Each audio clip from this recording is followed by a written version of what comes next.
my first ever stay at a golf course with Harvest Host.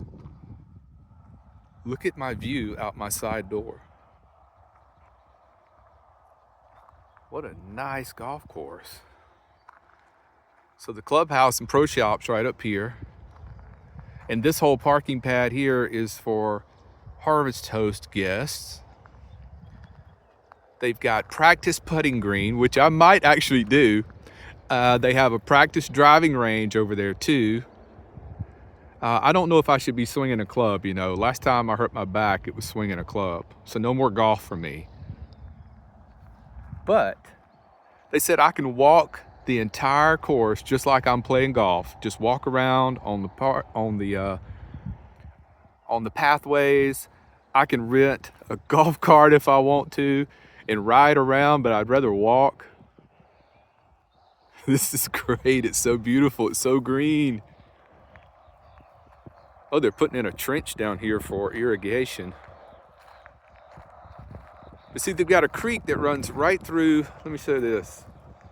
There's a bridge that goes over the creek that divides the golf course in half. So you got front nine and back nine. But I might rent a putter and do some practicing right here. I think she said that's the practice green right there. Or maybe it's over near the golf carts. But the driving range, you see what that green roof is? It's right there. There's like 8 stalls there. This is great. I'm here for one night. They said if I need to do 2, let them know. They could probably work that out. But I've already got another one booked for the night after that. Okay, so I've had so many questions about Harvest Host, so let me talk about the minimum requirements. First of all, minivans are out. They're pretty much going to reject you. You can have a camper van that you self-built, but you're going to have to be self-contained. What that means is if you have a sink, you're going to need to have a gray water holding tank, which I have. The water that runs out of my sink runs into a 5-gallon reservoir, because you can't be pouring out any kind of fluids while you're on the premises. You got to be able to hold everything until you leave. And they're only going to give you a night or 2 at most of the Harvest Host places. Now, if you add on Boondockers Welcome Service, I think you can stay up to like 5 nights at a Boondockers Welcome place. But let's just talk about Harvest Host right now. All right, toilets. You need to have a portable toilet, whether it's one of those little cassette toilets like you have to take and dump at a dump station, that's fine. But it's got to be able to hold probably a couple of gallons, because you've got to be contained while you're there. And once you leave, then you can go to a dump station.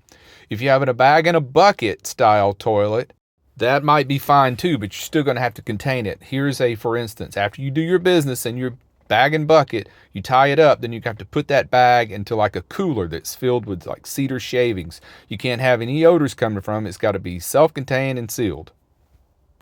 Okay, next, kitchen. No outside cooking. You'll have to be able to cook inside of your van. And if you make like a pot of pasta, you're going to need a place to pour out that excess water. Pour that into your gray water tank. Okay, so if you buy the service, then you get on the app and you'll have an opportunity to fill out your profile. You'll need to take a picture of yourself and a picture of your rig and write in the description what you have in your van. A sink, gray water holding tank, ability to cook inside of your van on a portable stove, portable toilet. You'll fill all that out because your host will actually look at your profile and they can determine whether they want to host you or not. So in the app, you'll just click on the map and look at one that you're interested in, and then click on the calendar and select the dates that you want, and then you hit submit. And then usually within an hour, they'll reply to you and tell you if they're booked or if you're not welcome because your rig doesn't meet their requirements.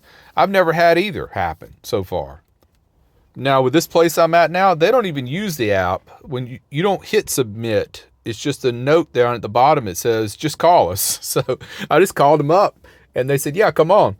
So I get here, I go up to the pro shop, talk to the lady. She's extra nice. I said, all right, so what do I need to do? Do I need to sign in? Do I need to get a sticker to put on the windshield? She said, no, you're cool. Just head on down there. So this one was very lax, and some were very particular about every little thing. So you're going to find that it varies from host to host. Okay, so let's back up a bit. First, you buy the Harvest Host service, and then you have an option to add on Boondockers Welcome, and then you have another option to add on golf courses. So I've got all three now, and I've got 2 other golf courses already booked for the next couple of nights. The next one, they did everything through the app.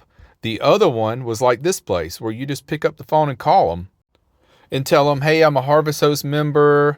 I'd like to come in for a night. I'd like to have dinner and park my camper in your parking lot. And you tell them the dates, and then they tell you yes or no. It's pretty much that informal on some of them. And others will show their calendar right there in the app, so you can see what days they have open. So it varies from host to host. But I'm really liking the golf courses. This is more my style. Oh, and another thing that's important, some of them allow same day booking, and others you have to book out well in advance. But it's working out for me. So far I've used the Harvest Host, let's see, a total of 4 nights. Boondockers Welcome, a total of 3 nights. This is different places, keep in mind. And first night here at the golf course, and I've got 2 other golf courses lined up. I don't like to wait till the last minute. I like to do it ahead of time. And keep in mind, they could tell you no. They could look at your profile. I don't know, they don't like the way you look, or they don't like the way your rig looks, something. And they can either say, no thanks, or they could lie to you and tell you that they're booked up when they're really not. So it's their option. Okay, next question was, what did they expect you to buy while you're there? Okay, Boondockers Welcome portion of the service, they don't expect you to buy anything. It's usually just somebody's driveway at their house. The Harvest Host is usually a business of some type, a farm or some type of store. They're going to expect you to buy their product while you're there most of the time. Look carefully at the details in the app. Some of them will just say right up front, you need to spend $20 with us while you're here, and others won't specify.